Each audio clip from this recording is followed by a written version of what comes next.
এসেছিল না জ্বালাস আমাকে, তখন ওরে তুই জ্বালাবি, আমি ওই দোকান চালাবো, যা হয় হবে।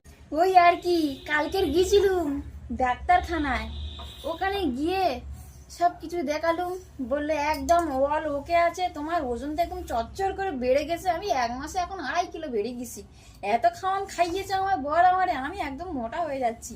আগে একটা ভিডিওতে বলেছিলাম না যে বন্ধুরা আমি মোটা হয়ে গেছি, সত্যি হয়ে গেছি, কারণ 1 মাসে আমি 2-2.5 কিলো বেড়ে গেছি। তাই বলে কেউ নজর দিওনি আমার, যেন না আমার ওজন কমে যায়, এরকম যেন না হয়। তো যাই হোক, আসল পয়েন্টে আসি, চলো। কথা হলো যে এটা, কালকে আমাকে ডাক্তারবাবু এটা বললো যে শোনো মা, শোন মা, অনেক বয়স্ক ডাক্তারবাবু ছিল তো, তাই বলে এখন থেকে তুই যা যা করবি সব কিন্তু তোর বাচ্চা বুঝতে পারবে। আমি হ্যাঁ, বলে হ্যাঁ। আমি আগে যখন হয়েছিল তখন তো এইরকম কেউ খলসা ছাড়িয়ে বোঝায় না, তাই হয়তো বুঝতে পারিনি। এখন তুমি এখন খোসা ছাড়িয়ে বলতে চাই, আমি তাই সব বুঝতে পারতেছি। হ্যাঁ, ব্যাপারটা যেন কি বলে, তুই হাসলে তোর বাচ্চা হাসবে, তুই কাঁদলে তোর বাচ্চাও কাঁদবে, তুই আনন্দ হয়ে আত্মহারা হয়ে নাচানাচি করলে তোর বাচ্চাও নাচানাচি করবে। আরে বাহ, ভালো ব্যাপার তো। তারপরে হলো যে বলে তুই হচ্ছে গে ওইটা আমি, হ্যাঁ, তারপরে ওখান থেকে ফিরে এসে আমি ওটা আবার ইন্টারনেটে সার্চ করছিলাম যে দেখি তো ডাক্তার যেটা বললো ওটা সত্যি কিনা। মা, ওটা দেখতে দেখতে দেখতে দেখতে একটা ভিডিও এসেছে আমার সামনে। ভিডিওটা কি বলো দিনি?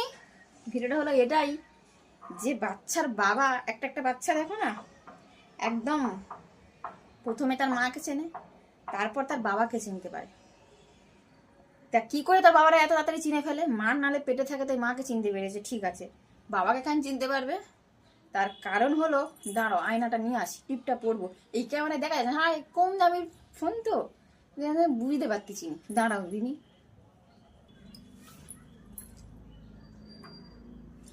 বলে ওই যে এখনকার ছাপড়া ছাপড়ি নিব্বা নিব্বিরে আছে না, নিব্বা নিব্বির কাপেলগুলো, ঠিক এসে দেখবে বইয়ের পেটের কাছে এরকম করে কান্দে, বলবে কি বাবু ভালো আছো, লাথি মারতেছো, খেলা করতেছো, খেয়েছো, ঘুমিয়েছো, এই যে ফিস ফিস ফিস ফিস করে, ওই জন্য নাকি বাবু বুঝতে পেরে যায়। তা আমি আর কি করব বলো, আমার বর সেই সকালবেলা ঘুম থেকে উঠে চলে যায়, দুপুরবেলা আসে স্নান করে চলে যায়, আবার সে রাত 12টার সময় আসে, তখন আমি ঘুমিয়ে কাদা, তখন কে এসে আমার বেটের উপরে কথা বলবে, তার বাবুর সাথে আলোচনা করবে, ওকে তো আমি এক লাথি মেরে খাট থেকে ফেলে দেবো, এই ভয় আর আসে না। তো যাই হোক, এখন দুপুর হয়ে গেছে, আমার খাওয়া দাওয়া প্রায় কমপ্লিট, এখন আমি রেডি সেডি গো হয়ে যাচ্ছি দোকানে, একটু আমিও গপ্প করব, আর একটু বাবুর সাথে বাবুর বাবারও পরিচয়টা একটু গাঢ় করব, দেখি যাই, পরে না যদি আবার চিনতে পারে গলার আওয়াজ, ওই জন্য এখন থেকে ট্রেনিং দিচ্ছি যে এটা তোর বাপ, এই গলার আওয়াজটা চিনে নে, কারণ এখন তো যা জ্বালাচ্ছিস আমার হাড় মাংস সব কালি হয়ে যাচ্ছে, আবার পৃথিবীতে এসেছিল না জ্বালাস আমাকে, তখন ওরে তুই জ্বালাবি, আমি ওই দোকান চালাবো, যা হয় হবে, যত কষ্ট হয় হবে, তখন একে আমি আর মানুষ করবো না, ওর বাবাকে দিয়ে করাবো, এটা আমি চিন্তা করে রেখেছি।